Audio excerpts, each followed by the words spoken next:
Thank you, Michael Bay. Thank you for this. Thank you. Ambulance. So Ambulance is directed by Michael Bay, starring Jake Gyllenhaal and Yahya Abdul-Mateen II. Sorry. It's got a few other characters in there. Eliza Rodriguez or Aiza? I think it's. I'm sorry. I don't know. Anyway, but she's great in this too. But everyone does pretty well in this movie. So this is about a bank heist that goes. This is about a bank robbery that kind of goes wrong, and the only way they can get away is escaping in this ambulance. And they take a hostage, the EMT, played by Eliza Rodriguez, and this cop that's in the ambulance as well. So the whole movie is based inside this ambulance, but they're going all around LA. And it's like, the best way I've heard this movie described is if a FPV drone just snorted a line of coke and said, let's make a movie. Because this movie is just dialed to 11 from start to finish. There's like no letting up once it's going.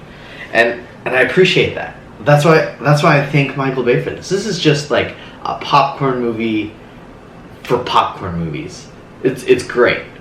Like, I'm gonna just come out and say it. It's just pure enjoyment. Explosions, car chases, just awesome. I really enjoyed this movie. Just sat back, watched it. I was in the theater by myself and just enjoyed a crazy Michael Bay movie. And that's all it is. If you're looking for something more through this movie, you're not gonna get it.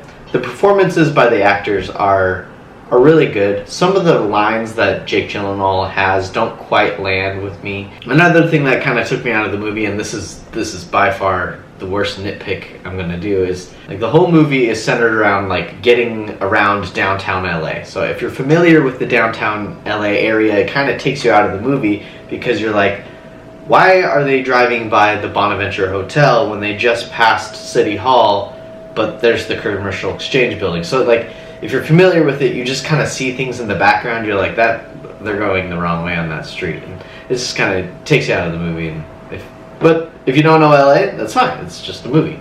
A lot of this movie, you could tell, I was also familiar with this building called LA Center Studios, and you could totally tell it's that place. They try to make it look like a hospital. It doesn't look like a hospital at all. But that being said, that's my only gripe with this movie. So I'm going to give this a Blu-ray. Definitely worth watching. If you have a chance to see this, don't expect much. Because it's just purely like, it's if End of Watch had a baby with Speed and then they had a Coke baby. Right there. So, thanks for watching.